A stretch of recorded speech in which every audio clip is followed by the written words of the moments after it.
Ella es profesora auxiliar de la Pontificia Universidad Católica de Valparaíso, doctora en Filosofía de la Universidad Católica en codirección con la Universidad Complutense de Madrid, en España.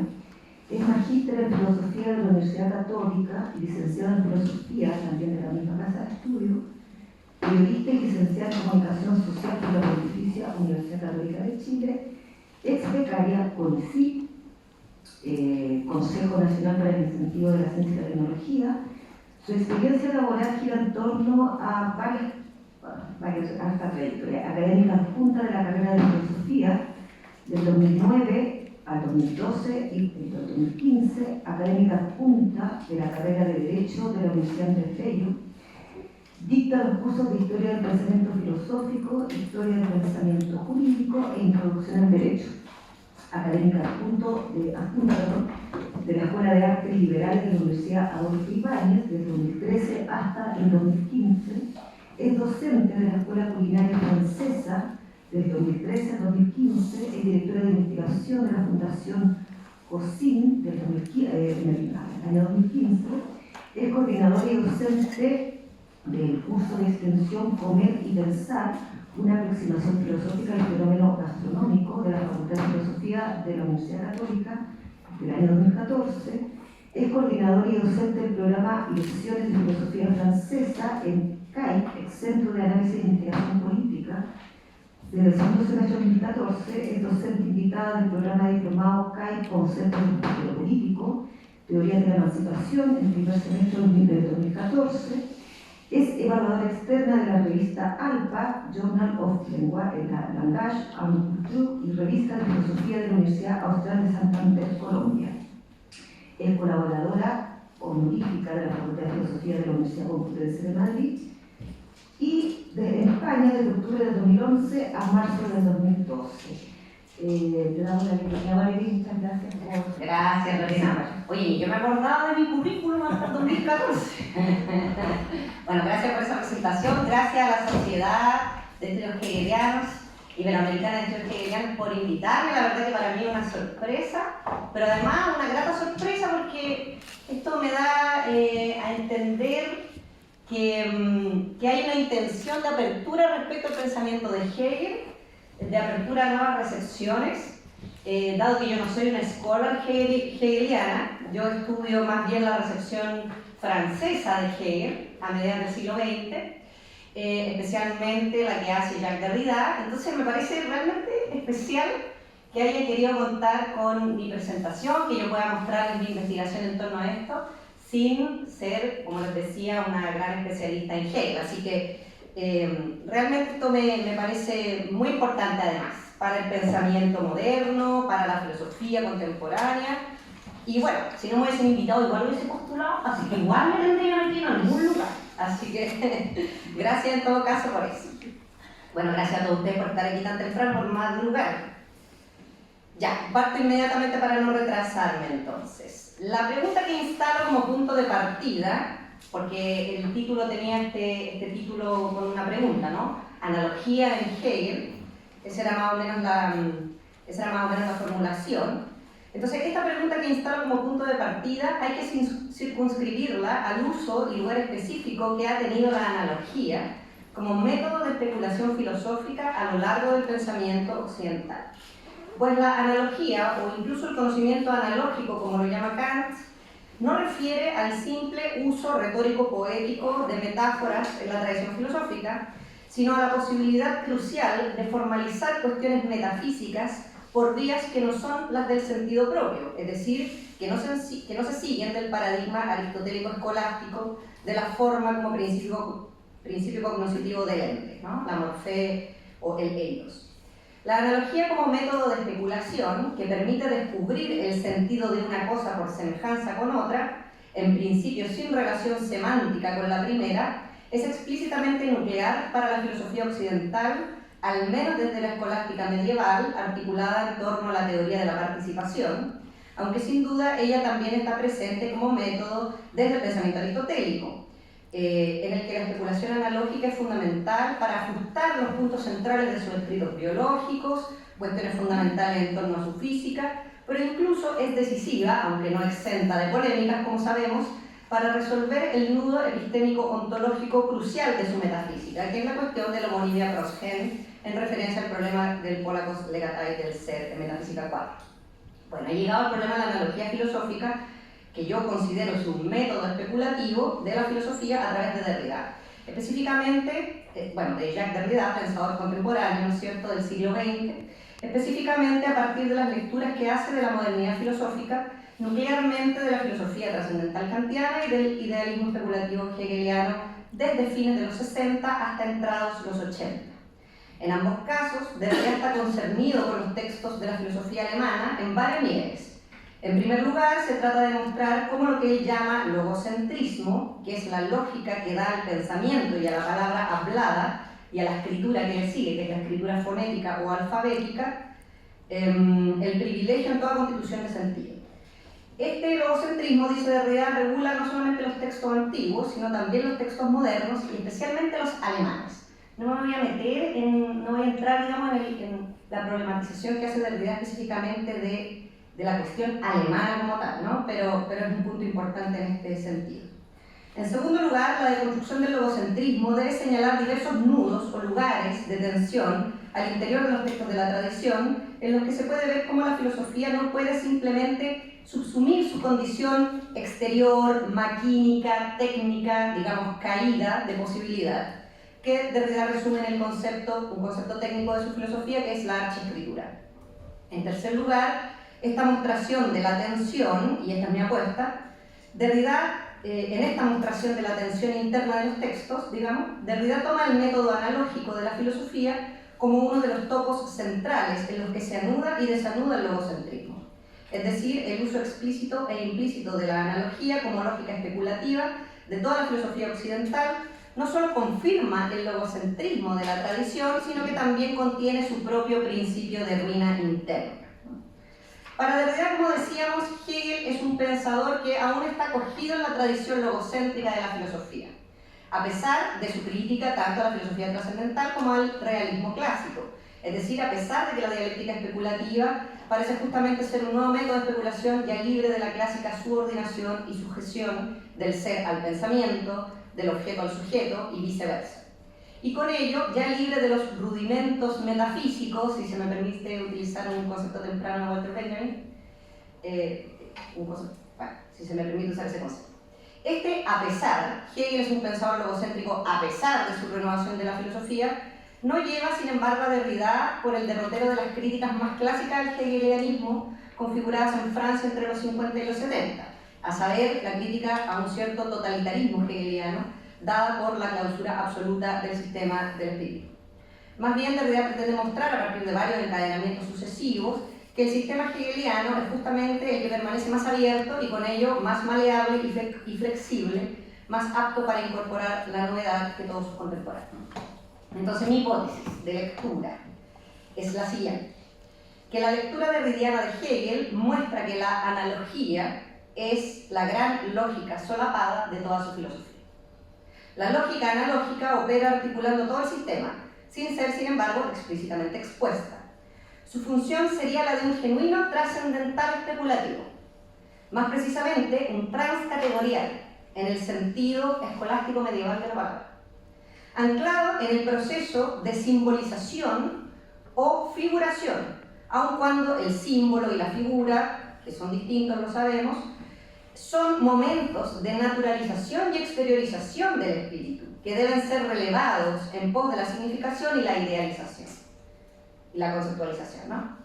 Por otro lado, justamente porque dicha operación trascendental que está oculta o inexplicada, obstaculiza y hasta bloquea la producción dialéctica de la significación basada en el movimiento vivo de la interiorización idealizante, en cuanto a temporalización de lo espacial, que da a su vez privilegio a la voz interior y a la idealidad física del sonido como sustancia expresiva primordial. Derrida muestra que el momento simbólico no es nunca relevado completamente, sino solo aislado o exiliado, yuxtapuesto al momento sígnico, en un movimiento que describe como típicamente hegeliano, y por ello retorna de su expulsión del sistema con toda la fuerza de una condición de posibilidad, naturalizando lo arbitrario del signo y amenazando así el proyecto especulativo.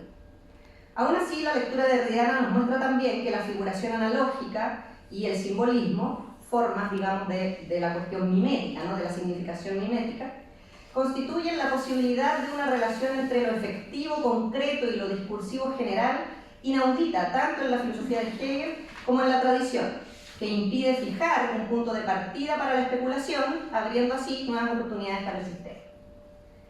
Bien, para mostrar todo esto, entonces, tenemos que llevar a cabo, digamos, ciertas reflexiones. Lo primero que quisiera mostrar muy brevemente es el importante lugar que Derrida da a la analogía filosófica en el pensamiento occidental.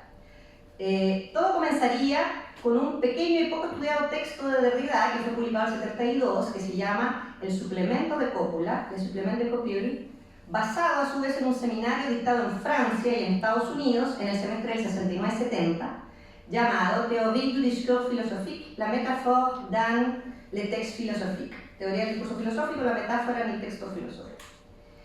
En el texto publicado del 72, Derrida se enfrenta directamente a Aristóteles y su legado en torno a la analogía metafísica.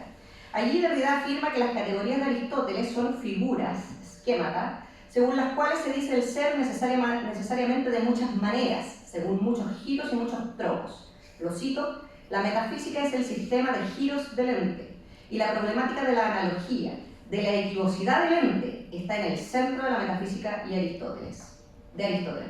La cuestión de la metáfora y la cuestión de la metafísica se dan congénitamente la una a la otra. Hasta ahí.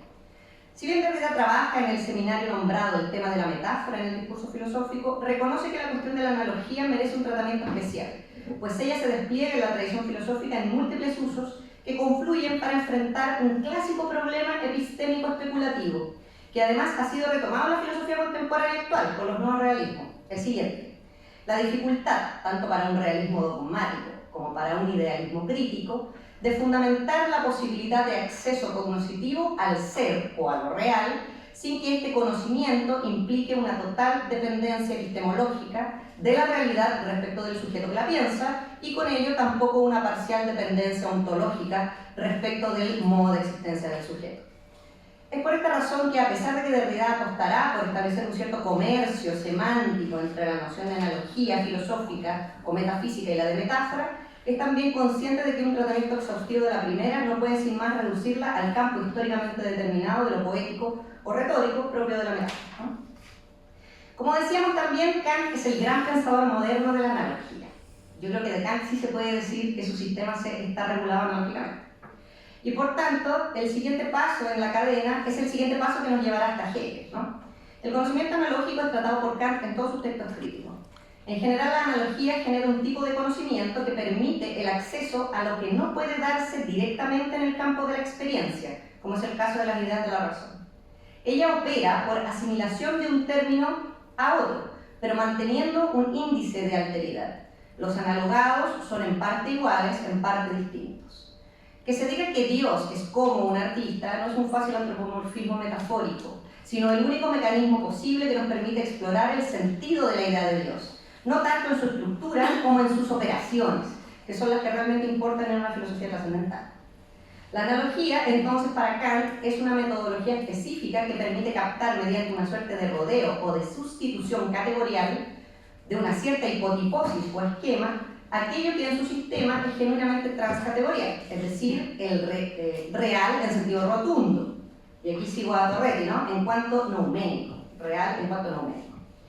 Ella está presente explícitamente en las analogías de la experiencia, en la crítica 1, en el como sí, en el als ob del imperativo categórico, en la típica del curso puro práctico, ambas en la crítica 2, ¿no es cierto? Y en la base de la hipotiposis simbólica, que en la tercera crítica permite tomar lo bello como símbolo de la moral. Derrida no hace este camino, pero en un texto del 75 llamado Economínesis, da cuenta de ciertas y prolíficas relaciones analógicas implícitas en el texto kantiano, especialmente aquellas que permiten a Kant llegar al culmen de su modo analógico metafísico de especulación, que es la atribución analógica de fines racionales a una naturaleza dada en principio como mecánica. Entonces, Derrida también va a ver que en el trascendentalismo kantiano hay también un idealismo especulativo, ¿no? Pero dado por el mecanismo analógico, de la misma manera que Derrida piensa que hay un cierto trascendental operando en la filosofía especulativa hegeliana. Entonces, ¿hay en Hegel conocimiento analógico de tipo kantiano?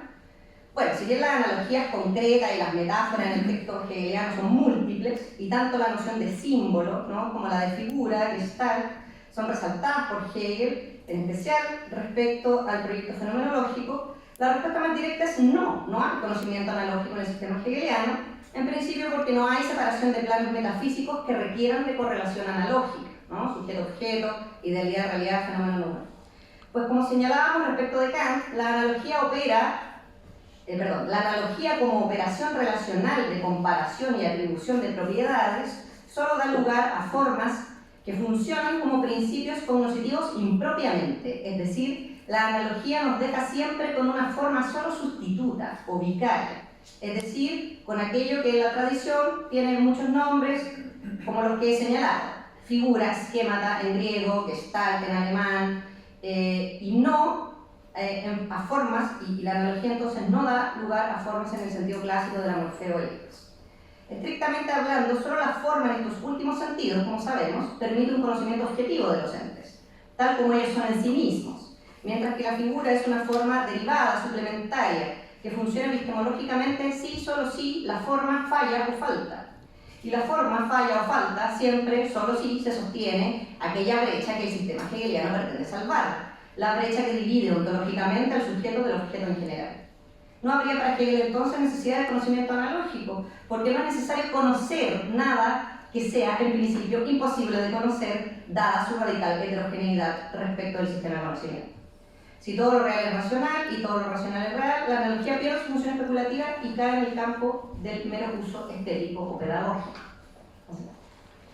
Entonces, la lectura de Derrida, como anunciamos, introduce un contrapunto en esto. Debemos considerar al menos dos lugares clave donde Derrida está analizando a Hegel. El primero es una conferencia del 68, publicada el 71 y el 72, que Derrida prepara justamente para una sesión del seminario de Jean Hippolyte, que él daba en el Collège de France, titulada El pozo y la pirámide, introducción a la semiología de Hegel. El segundo es el texto publicado en 1974, que también estaba en el título de mi ponencia, que se llama Glaf, que a su vez está montado sobre un seminario dictado entre el semestre del 70-71 llamado La familia de Hegel, la familia de Hegel. Siempre en estrecha relación este seminario con los seminarios sobre analogía y metáfora del 69-70 que nombré hace un momento. A partir de ambos textos se puede mostrar que Hegel construye su sistema estableciendo relaciones especulares analógicas, sobre todo a nivel estructural general, lo que hace de la analogía la gran lógica solapada de toda su filosofía. Estas analogías estructurales son múltiples, pero Derrida se concentra certeramente solo en algunas. En el primer texto es la pirámide y el pozo, ambos símbolos de la significación, a la vez que paradigmas del simbólico mismo. Aquí Derrida sigue fuertemente dos textos de Hegel. La Enciclopedia de la Ciencia Filosófica de 1830, entre los parágrafos más o menos 378, 465, que son los que corresponden también más o menos a la psicología, ¿no? Es decir, concentrándose, claro, en cuestiones de psicología y semiología. Y la estética, la edición de Otto, sobre todo la tercera parte, pero también algo de la segunda, para hablar del arte y los sentidos corporales, ¿no?, y para referirse a la pirámide. Al hacer un recuento del pensamiento de Hegel respecto de las formas de significar de la cultura china y la egipcia, se refiere también a las lecciones sobre historia de la filosofía y algo menos también a las lecciones sobre filosofía y historia. Toma también fragmentos de la ciencia de la lógica, sobre todo el pasaje sobre el quantum en la lógica objetiva y lugares de la introducción a la fenomenología del espíritu para referirse a la metaforicidad en general y mostrar cómo Hegel reniega el formalismo abstracto matemático. El núcleo de su análisis está puesto en la teoría de un cierto simbolismo inconsciente que Derrida toma de la segunda parte de la estética. En referencia a la cultura egipcia, Hegel señala allí que la escritura jeroglífica, en tanto simbólica, es en realidad inconscientemente simbólica, enigmática incluso, pues si bien en el símbolo la naturaleza comienza a animarse, a referirse a sí misma, lo hace sin que el espíritu se encuentre ni se reconozca aún a sí mismo en dicho movimiento. Sin embargo, Derrida nota que lo inconsciente del simbolismo puede encontrarse también en la filosofía de Hegel mismo. Para llegar allí, reconstruyamos brevemente el argumento sobre la semiología hegeliana.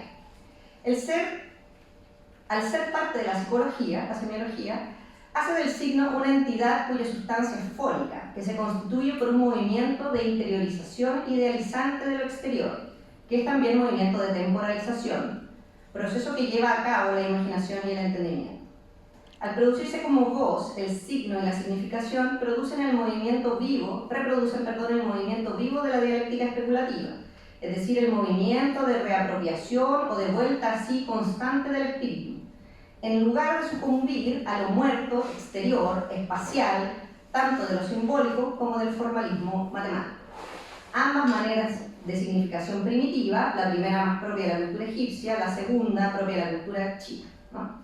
Sin embargo, Derrida repara en que para explicar este proceso simbolizante de la significación, este proceso no simbolizante de la significación, Hegel utiliza a su vez un símbolo, la pirámide. La pirámide es aquel monumento mortuorio, una tumba, que sin embargo conserva en su interior la vida eterna de un alma. Es decir, es lo que conserva en su interior algo completamente heterogéneo de sí mismo, la vida en un monumento muerto.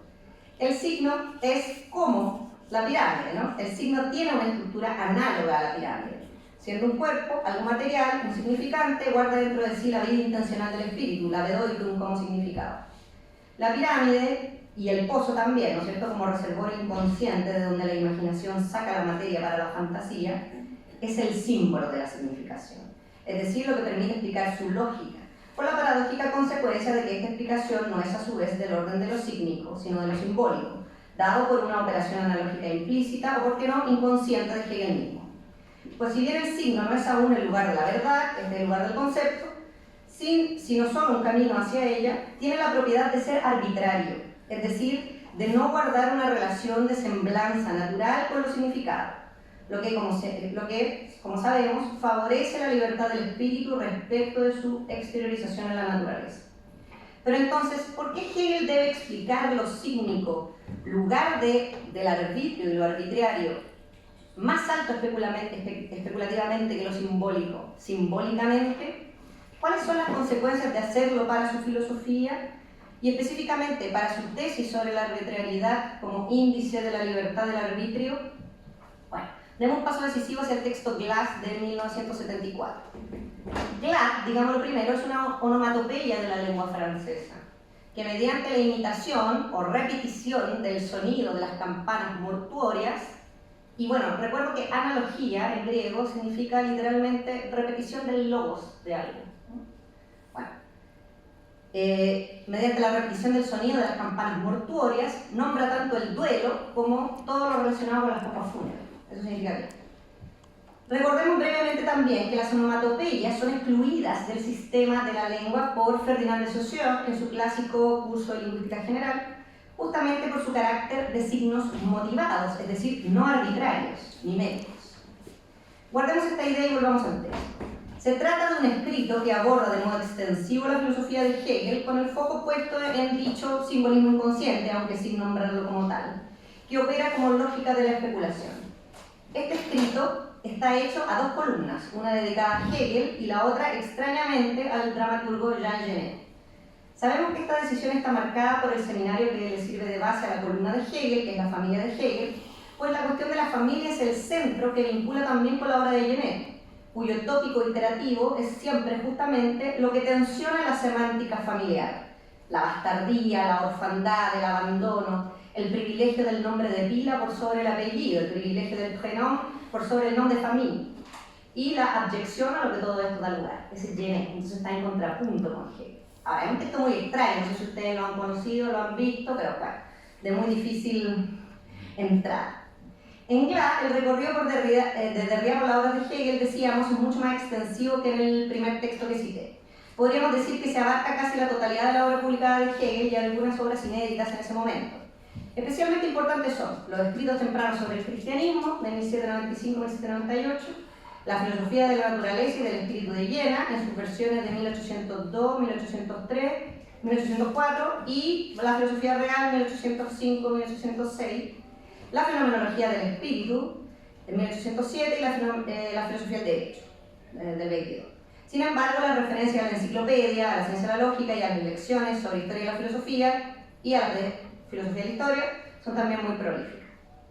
Yo creo que ese es más o menos el panorama de texto, ¿no? Y a pesar de la gran cantidad de fuentes hegelianas, este texto ha tendido a parecer poco serio o poco scholar en la medida en que no tiene ninguna cita, o sea, no tiene ninguna referencia. De hecho, para yo encontrar todos estos textos, o sea, los traductores de GLAD al castellano hicieron la pega del trabajo de buscar cada referencia en los textos hegelianos. Un gran trabajo que agradecemos muchísimo. Entonces no hay referencia, tampoco se justifica esta selección ni la progresión analítica que se hará de la obra de Hegel. Derrida no sigue una suerte de camino lineal ordenado de las obras, que pase de un texto a otro en orden cronológico. La secuencia del texto está encadenada en GLAD según lo que Derrida llama una marcha bastarda, cuyo comienzo es y no es un empezar por el principio. Entonces, no se niega la lectura empírico-cronológica de la obra de Hegel, pero tampoco se acepta, sin más. Lo mismo respecto de una suerte de hermenéutica de la anticipación teleológica que permitiría leer estos textos retrospectivamente. Así, Derrida se permite ir y venir, desde los primeros textos de Hegel hasta los últimos, sin que dichos cambios en la dirección deban ser justificados terminantemente por una lógica de lectura lineal. ¿Están justificados? Yo creo que sí. Lo cierto es que sí, y justamente por un par de analogías que serían estructurales en la filosofía de Hegel. Las analogías de la vida y la analogía de la familia. En efecto, GLAD se montará así sobre estas dos estructuras analógicas como momentos de simbolismo inconsciente.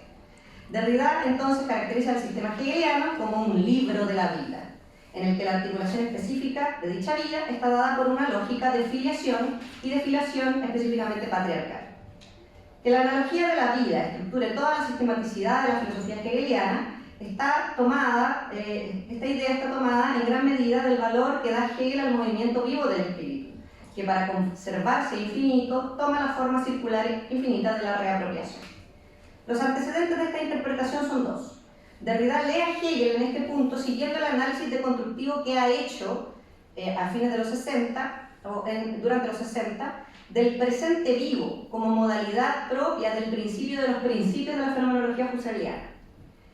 Que Hegel privilegie la escritura fonética y con ello sostenga implícitamente una tesis sobre una cierta voz fenomenológica, tesis husserliana, muestra por otro lado hasta qué punto el movimiento de temporalización que constituye los procesos de idealización heredan directamente también otro pensamiento, el de Platón, ¿no?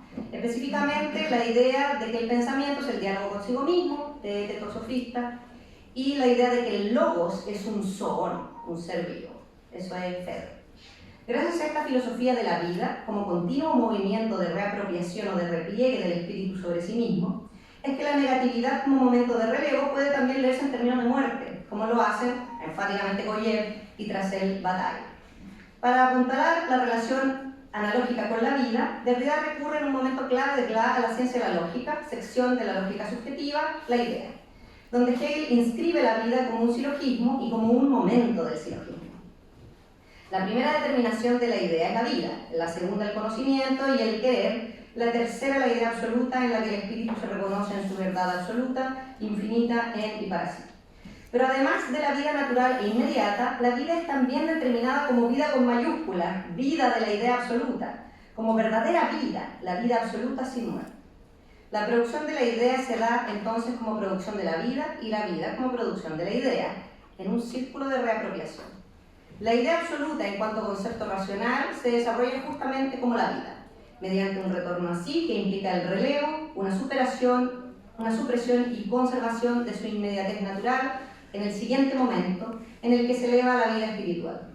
Dado que este relevo se da en Hegel por oposición y negatividad, Derrida puede decir que la vida debe morir para dar lugar a la vida espiritual.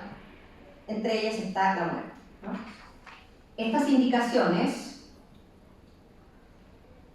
nos llevan entonces a la familia y a una de las tesis centrales del texto de GLAD, que es esta, ¿no? La familia está marcada dos veces. La familia est marquée deux fois. Esta idea implica que la familia corresponde al mismo tiempo tanto a un momento determinado y finito de la historia del espíritu, como a una figuración de la totalidad infinita del sistema. Algo muy similar a lo que pasa con la vida y la idea. En el seminario La Familia de Hegel, y haciendo referencia justamente a los cursos sobre metáfora, Derrida dice al respecto: la familia finita, cito, sería un modelo metafórico en el cual el lenguaje de la exposición filosófica del sistema encontrará una figuración cómoda. Derrida da cuenta cómo la familia comienza a perfilarse en su función figurativa desde los escritos tempranos sobre el cristianismo de Hegel, 95-98, 1795-98, como familia cristiana o trinitaria. La apuesta de Derrida es que la figura ontoteológica de la familia permite explicar el Kabesi, no sé cómo más se puede traducir, del espíritu, su movimiento de reapropiación asimilante como condición especulativa del entendimiento de todo lo demás. La analogía de la familia está marcada en primera instancia, en esta etapa germinal de Hegel, por el amor filial, de padre a hijo y viceversa, cuestión que encuentra su despliegue conceptual en la cena o la Eucaristía, un gran tema también tratable. Posteriormente, Derrida determinará esta analogía mediante el lugar de la muerte en el sistema para llegar a configurarse en su momento más álgido a partir del trabajo y del trabajo propiamente familiar, el trabajo de duelo o de sepultura. Entonces, la familia nos da además un nuevo y decisivo indicio para comprender la lógica analógica del sistema hegeliano, que permite justamente poner en cuestión el uso que de la analogía había hecho la tradición y abrirla para Derrida a nuevas configuraciones y rendimientos. Lo principal de la tesis de la doble marca de la familia es que ella señala la bidireccionalidad de la relación analógica hegeliana. Ni en el caso de la vida ni en el de la familia encontramos la escolástica distinción entre analogado principal y analogado secundario. Ella funciona solo para analogías unidireccionales, que los medievales llamaban analogías de atribución. Se toma un término de referencia y se atribuye desde ahí predicados al término que se desconoce y que se quiere explicar. Las analogías de Kant, si bien son de tipo matemático, es decir, analogías entre relaciones y no entre términos, operan anticipando la relación desconocida también desde la conocida, también son unidireccionales. Lo que llama profundamente la atención de Derrida respecto de la lógica dialéctica hegeliana es justamente que no puede fijarse un término desde el cual la atribución de propiedades es posible. En el caso de la familia, preguntamos, ¿es la familia finita, aquella que ocupa el primer momento del silogismo del Estado, la filosofía del derecho, el modelo general para entender la relación de intimidad y filiación del sistema? ¿O es esta articulación del sistema en su Weissig lo que permite entender el concepto empírico de familia? Más complejo aún, ¿es este concepto empírico a su vez el analogado principal para entender la estructura trinitaria de la familia especulativa cristiana? ¿O es la familia infinita, la Trinidad, Padre, Hijo, Espíritu Santo, la que funciona como modelo para la familia constituida a partir del matrimonio, el patrimonio y la educación de los hijos? Lo mismo tenemos derecho a preguntarnos respecto de la vida. ¿Es la vida biológica, orgánica, la que es modelo para entender el movimiento incorporativo y sublimante del espíritu? ¿O es la vida espiritual, entendida de este modo, la que opera como término de referencia para la vida orgánica? O sea, ¿hay una metafísica de la vida o hay una biología de la metafísica? Cuestión ya complicada en la cita de la ciencia de la lógica que expusimos más arriba, ¿no es cierto? Y que Derrida apuntala diciendo, estas dos relaciones no se distinguen, sobre todo no se oponen. No se puede fingir ver en una la figura o metáfora absoluta de la otra. ¿Okay? Si bien el proyecto de constructivo se va constituyendo en la medida en que muestra que la bidireccionalidad es la lógica propia de toda analogía metafísica y que por tanto nunca hay realmente un punto de partida fijo para la especulación en ninguna filosofía, la filosofía hegeliana es la que le dará de modo más evidente indicios para ello. Este problema está cubierto por una sistemática indecidibilidad en la filosofía hegeliana, producida por la relación de encadenamiento tanto lineal progresivo como circular teleológico y por tanto también regresivo de los momentos de la historia espiritual, es decir, por su relación de generación o filiación. Pues como lo mostró Derrida, como decíamos a partir de Platón, el logos como ser vivo no puede separarse de su articulación filial y específicamente patriarcal. El logos está vivo en cuanto es asistido por su padre, es decir, por el origen o arjé que sostiene y anima la palabra, específicamente la palabra hablada, la única realmente viva. La palabra hablada es un hijo del principio inteligible, es su retoño legítimo, en parte igual, en parte distinto, tal como el sol sensible es también para Platón un análogo del bien inteligible. Esto en República. La analogía genera en Hegel entonces un encadenamiento por filiación en el sentido más estricto posible, o sea, en sentido análogo. Y la filiación es la lógica encadenante de la vida misma, entendida en términos espirituales. De ahí que Derrida repita más de una vez que la metafísica no es sino una lógica de encadenamiento marcada analógicamente por los valores de la familia, la vida, entre otros.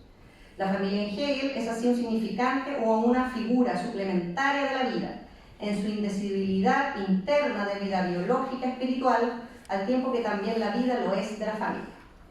Bien, quiero hacer algunas consideraciones sobre la cuestión de la transcategorialidad para ir finalizando, ¿no? La figuración inconsciente de la familia y la vida responden a su vez al lugar y función que Hegel mismo da a la figuración, claramente expuesto en el prólogo de la fenomenología del espíritu. Sabemos que la fenomenología como ciencia de la experiencia de la conciencia se encarga de explicitar el trabajo u operación del espíritu en su estar inmediatamente allí. Este tiene dos momentos, el saber inmediato como operación del yo, incondicional puro, y la negación de este saber mediante la aparición de un objeto de saber, es decir, de un contenido sustancia que corresponde a una inmediatez sensible.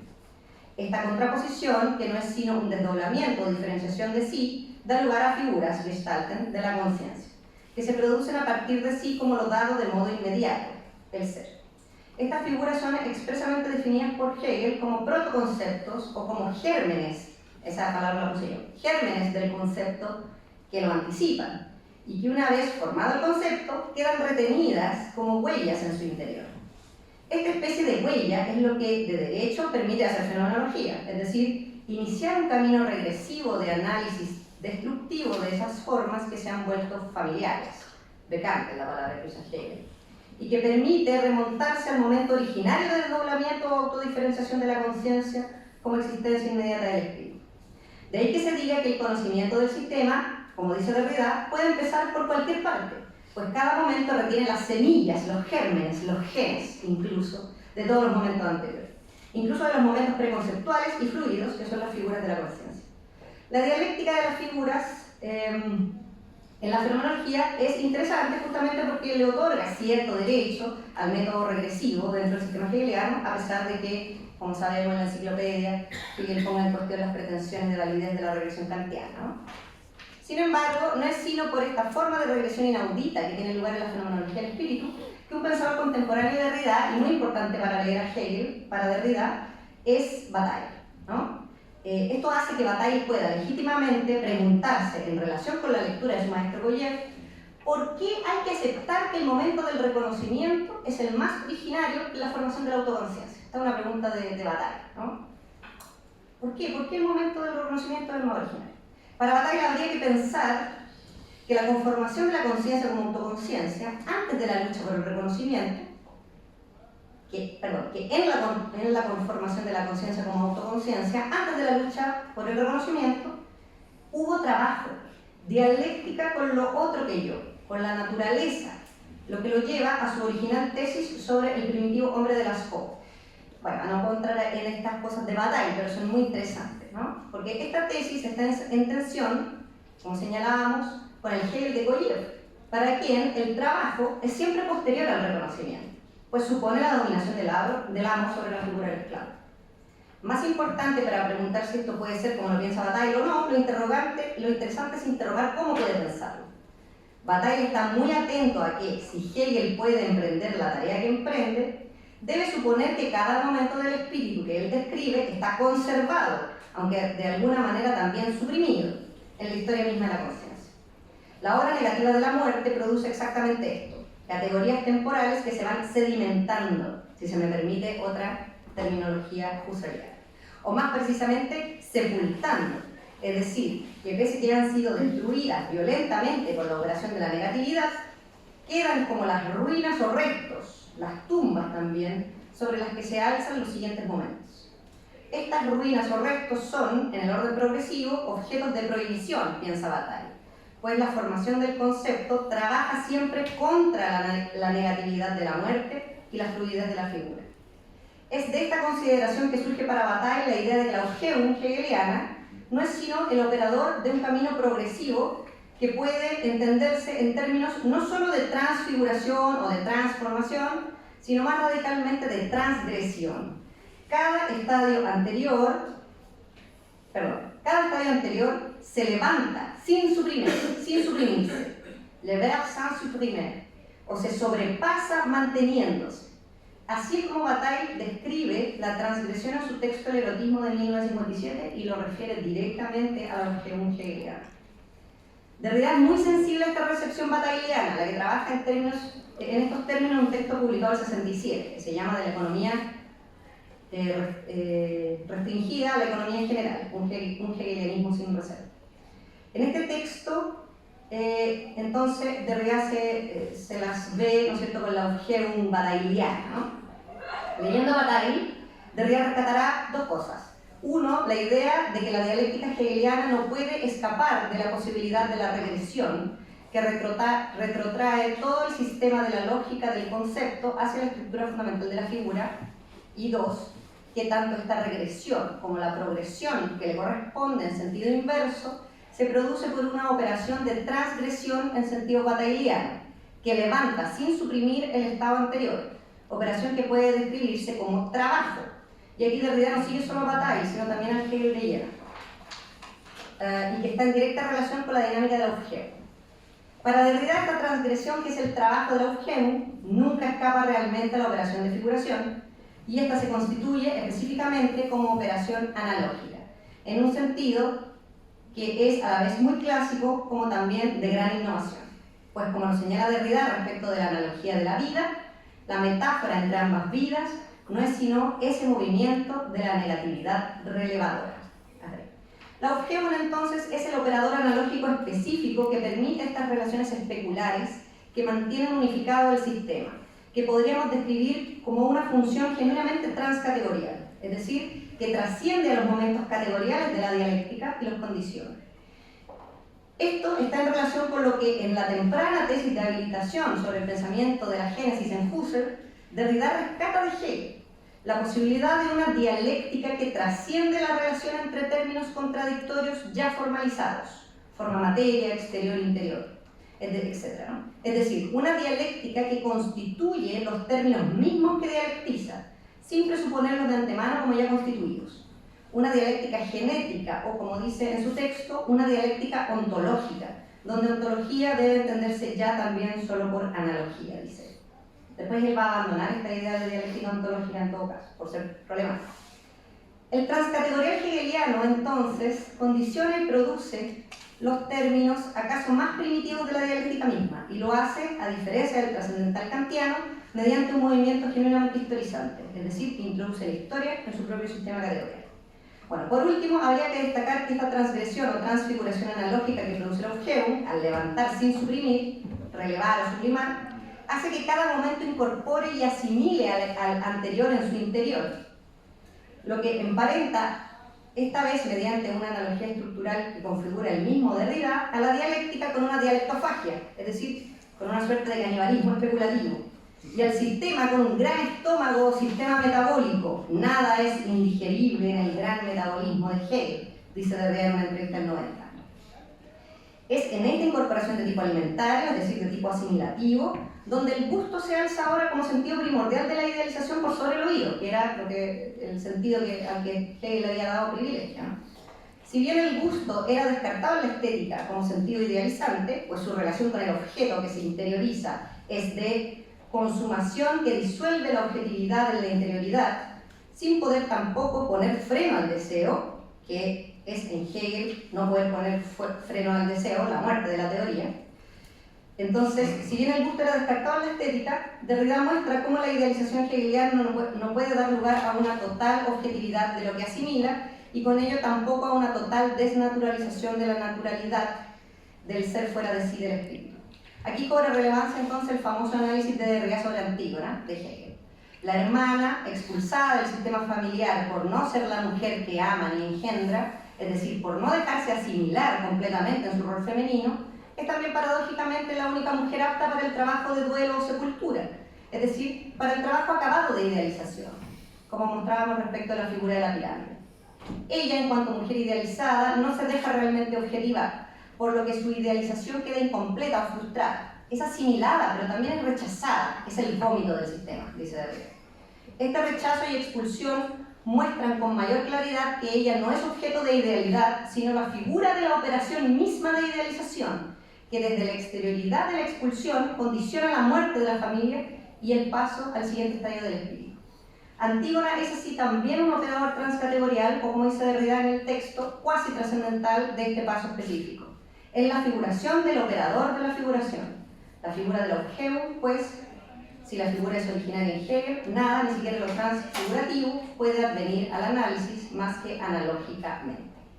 Ya, y para concluir, a modo de conclusión, en continuidad con lo anterior, quiero reparar brevemente sobre un lugar de recolección ejemplar, que no puedo exponer aquí por el tiempo, pero que marca el momento en que la familia cristiana como familia infinita se vuelve referente para la familia finita. Me refiero al análisis de la Eucaristía. En cuanto momento en el que el cuerpo de Cristo se hace signo en el pan, signo símbolo, destinado a su consumo por parte de la comunidad de discípulos, Hegel puede mostrar la génesis de la comunidad en el amor. Esto permite a Derrida reforzar la idea de que no es tanto el oído como el gusto el sentido propiamente idealizante. Sin este consumo y su goce gustativo, sin la disolución del pan en nuestros cuerpos, no habría familia cristiana, y con ello tampoco familia en sentido ético. Del mismo modo, tampoco habría un cabecí del espíritu, su retorno así, su intimidad consigo. O es al revés. Esto también puede sostenerse, dado que si Hegel había considerado en primer lugar al gusto y al consumo alimentario como modos y medios primitivos o imperfectos de idealización, esto solo puede subvertirse por el mandato que la lógica estructural del espíritu y su gran metabolismo imprimen en todas las demás articulaciones del sistema. De esta manera puede sostenerse que la operación analógica es una práctica formal o sintáctica que compone y descompone las unidades categoriales del sistema. Se trata de la operación de un entre, de un espacio que no pertenece ya a la lógica categorial, porque no es un categorema, sino más cercano a un sin categorema en el sentido medieval del concepto. Un concepto que no tiene sentido sino junto a, al lado de, en tensión con otro. Es un concepto parasitario, es decir, un concepto que, si llega a ser tal, es solo por relación parasitaria, de comensalidad con el huésped que lo acoge. Parásito significa comer con, ¿no?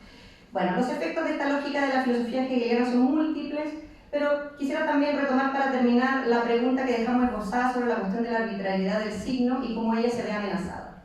El fonologocentrismo asegura, como decíamos, de Hegel a Saussure, la arbitrariedad del signo, pues los signos de la escritura fonética no imitan su referente, no hay una relación de igualdad natural entre ellos.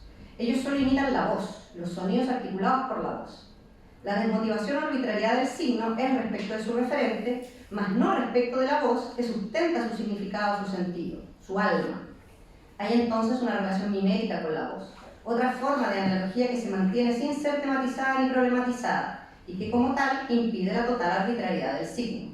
Lo hace caer en el terreno de lo motivado, abriendo la posibilidad de que las palabras puedan ser también onomatopeyas.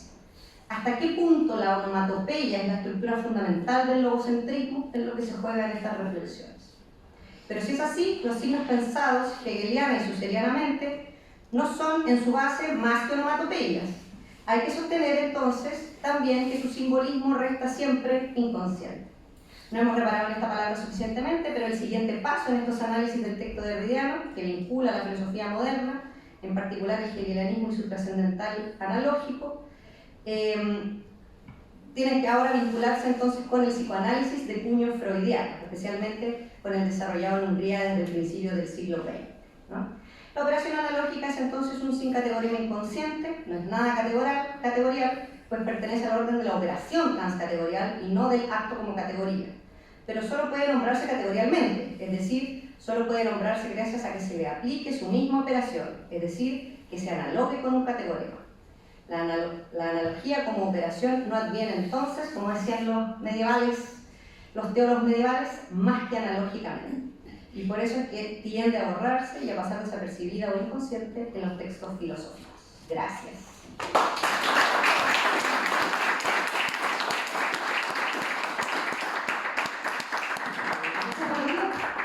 Bueno, dejamos abierta la palabra, preguntas, inquietudes, comentarios. Juan, Cornelio.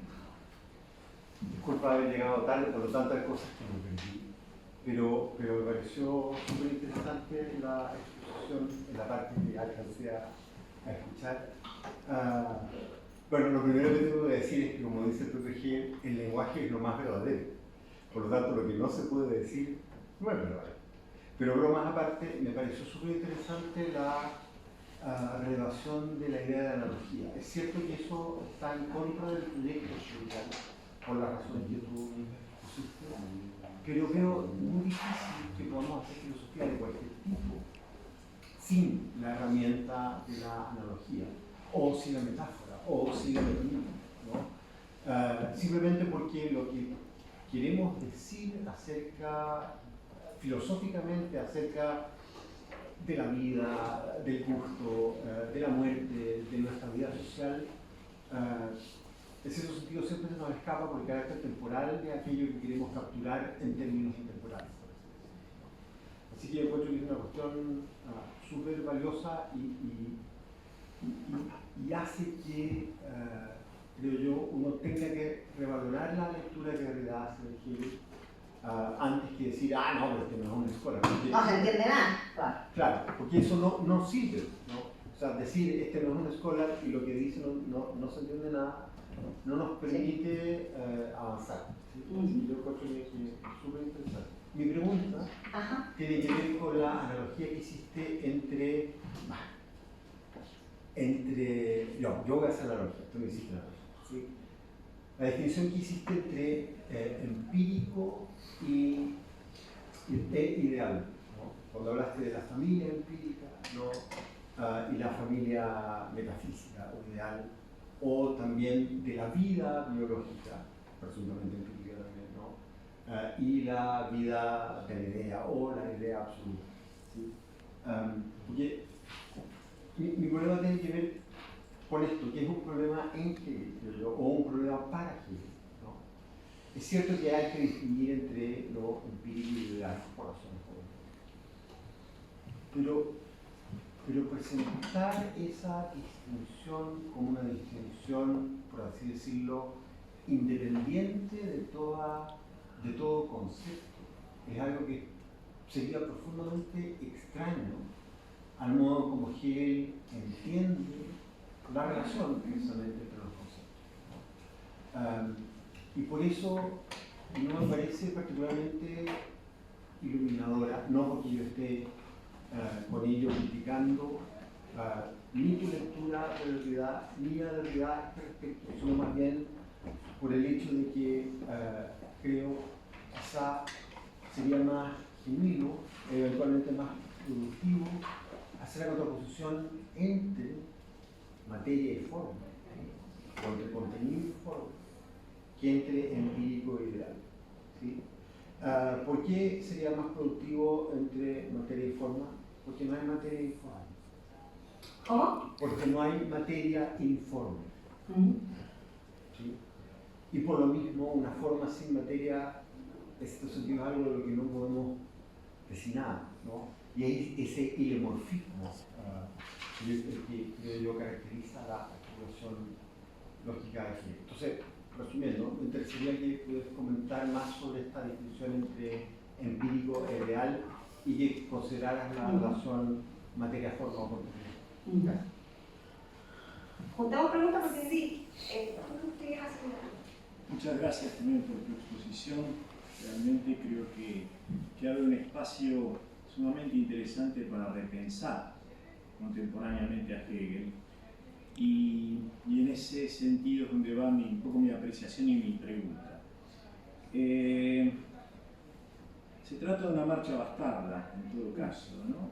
Es decir, que hay un problema, sobre todo de cómo ingresar al sistema, y por lo tanto está asumido de antemano, en todo caso por Derrida, al plantearlo de este modo, y queda de lado el no empezar por el principio, no empezar por el inicio, es decir, que ese es un problema para Hegel en lo que hace a la construcción de su sistema, es decir, encontrar un signo vacío de significado, el más pobre de todos los signos, con el cual empieza la lógica, ¿no? Ahí nos podríamos detener y ver muchísimas cosas, pero bueno, en todo caso. La cuestión es que veo que en todo caso mi interpretación de Hegel, tanto de la fenomenología como de la lógica, es que es un avance de la dialéctica en la cual la distancia que puede haber con la metafísica es una destrascendentalización de la metafísica, y al mismo tiempo en la lógica también de la filosofía trascendental, por eso el conflicto principal con Kant, ¿no? Con lo cual, me parece sumamente interesante que para leer la lógica tenemos que ingresar nuevamente en el plano de la analogía, que es lo que la marcha bastarda hace. El problema, y ahí va la pregunta, es, con toda esta transformación que hace el pensamiento de Hegel, ¿no estamos transformando también el concepto de analogía?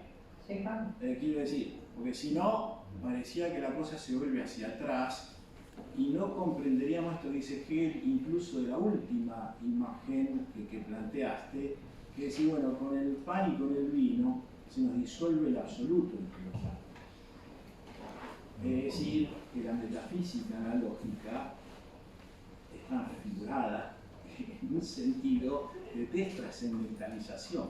Entonces me parece que ahí es donde, obviamente, entre scholars tenemos mucha discusión sobre este punto, pero bueno, me parece que la pregunta concreta es si no hay un cambio también del concepto de analogía después de la ciencia lógica, después del sistema de Hegel. Digo que si volvemos para atrás, me parece que tenemos un problema. ¿Alguien más quiere más? Sí. Mi pregunta va dirigida a los límites de la analogía filosófica. Si hay límites de ello. Y nuevamente lo que te comentaba, Valeria, que estoy realizando una lectura de Jora de Derrida. Me interesa mucho esa idea, que es de este receptáculo, que en el Timeo de Platón también aparece la figura muy interesante de nodriza, madre también, a propósito de la cuestión de la familia. Pero precisamente Jora, si bien cito un pasaje que dice: los esquematas son las figuras destacadas o impresas en la Jora, las formas que le informan que le suceden sin pertenecerles, porque precisamente estamos en un plano que uno podría decir que el plano de lo vacío, sin ser el vacío de la extensión cartesiana. A propósito, Heidegger, bueno, estoy hilando cuestiones, pero para plantear la cuestión bien, Heidegger también en Introducción a la Metafísica menciona la cuestión de Jora, pero al parecer este ámbito que es este receptáculo, que uno lo podría pensar también como un quenón. De hecho, Epicuro en su carta a Heródoto menciona este espacio vacío, también se puede llamar Jora, ¿no? Sería este receptáculo, uno podría pensar que ahí hay un límite de la cuestión de la analogía.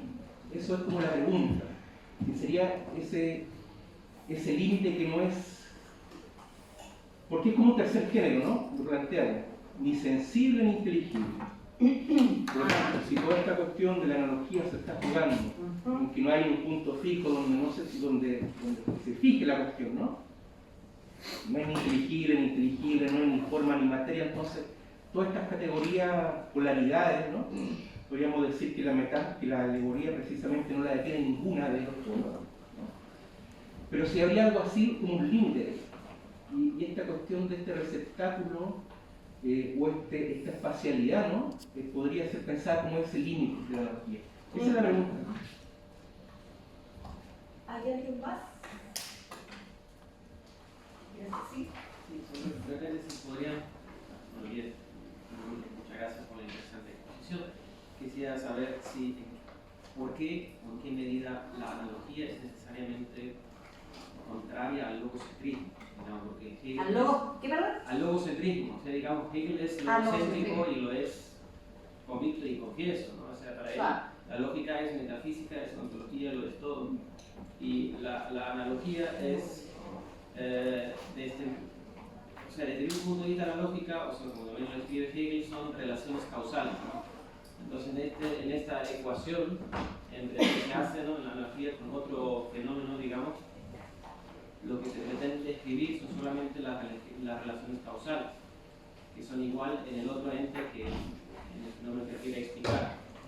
Si ambas relaciones, las relaciones causales que denominan ambos fenómenos son iguales, o sea, lo que se pretende explicar con la analogía es una relación causal, una relación lógica. ¿Por qué la analogía entonces suspende la lógica? Ya. ¿Sí?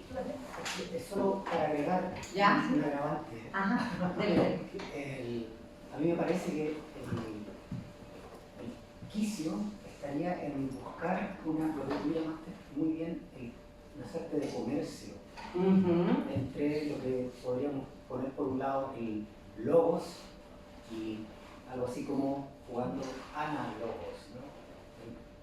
Ahí yo creo que habría que poner una manera, unos lenguajes, ¿no?, que permitan, como podríamos decir, tensar estos límites.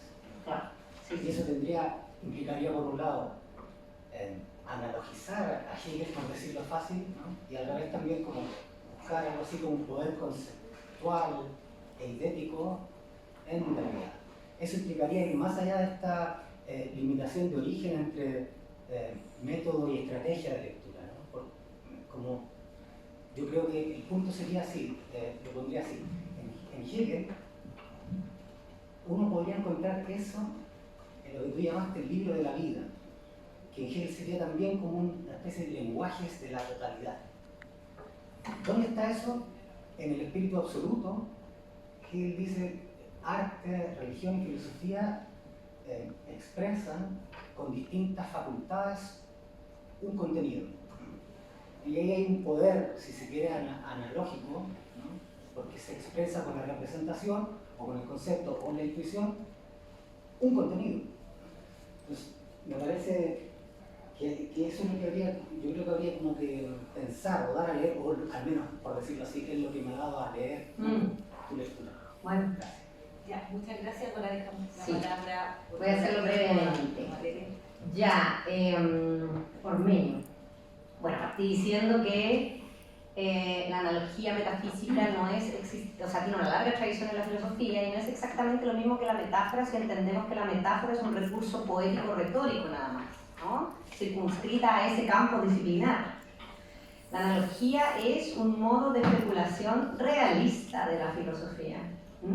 Yo creo que los nuevos realismos actuales tienen mucho que aprender del pensamiento medieval analógico, en efecto, ¿sí? No es simplemente, o sea, sí, todas las filosofías tienen metáforas, pero la analogía es un instrumento de especulación muy específico, con una tradición muy amplia y que pretende ser una forma lingüística de acceso a lo real en el sentido más fuerte, ¿no?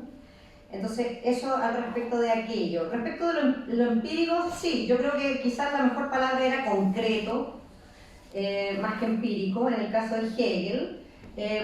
Pero como ustedes vieron en mi lectura, Derrida tiene una tendencia marcadísima a leer a Hegel con Husserl, ¿sí?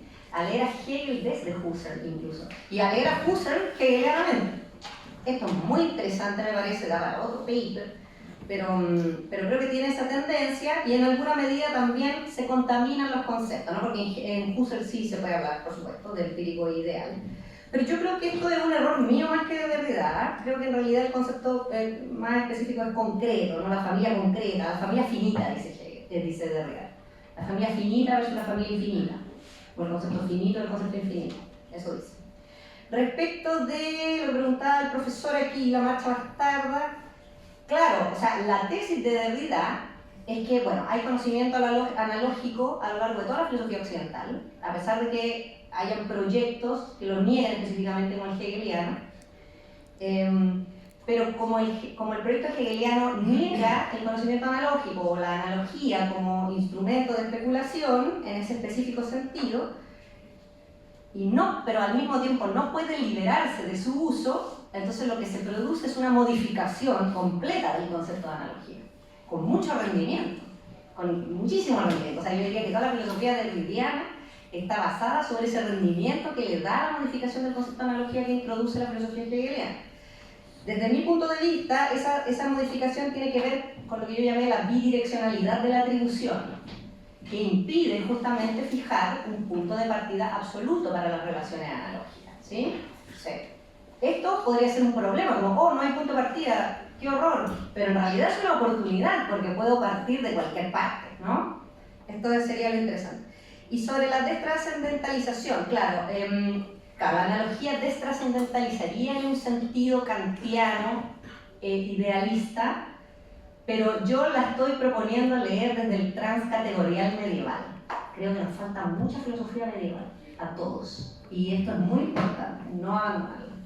El transcategorial medieval es distinto del trascendental kantiano, ¿no? Y habla justamente de esto, de aquel concepto que trasciende al ente categorial, es decir, al ente formalizado según las 10 categorías, ¿no? Este ente trascendental, que en Tomás de Aquino está expuesto en el De Veritate, sería justamente lo que daría la forma, ¿no es cierto?, para esta transcategorialidad. Que en el fondo, claro, no es nada más que eso, ¿no? O yo lo leería así, una operación que no es del orden, que no se puede circunscribir a la categoría del acto aristotélico, una operación que justamente constituye las categorías sobrepasándolas, pero que a su vez yo solo la puedo explicar analógicamente, ¿no? El trascendental tomista yo solo lo puedo explicar analógicamente, porque en realidad no tiene nombre propio. Es el problema de los nomini Dei también, de los nombres de Dios, de Pseudo Dioniso, ¿no? Y también de Felipe el Canciller. Entonces, bueno, habría que meterse ahí para ver qué es lo que estoy haciendo yo ahora, para ver las herencias de eso, ¿no? Pero claro, son formas transcategoriales que a su vez solo se pueden entender categorialmente, por eso tienden a esconderse, ¿no? Porque aparecen solo bajo esquemas o hipotiposis o qué sé yo, ya formalizados de una manera categórica. Respecto de lo que pregunta Marcelo, yo te diría a ti, ¿y Cora no es una analogía acaso?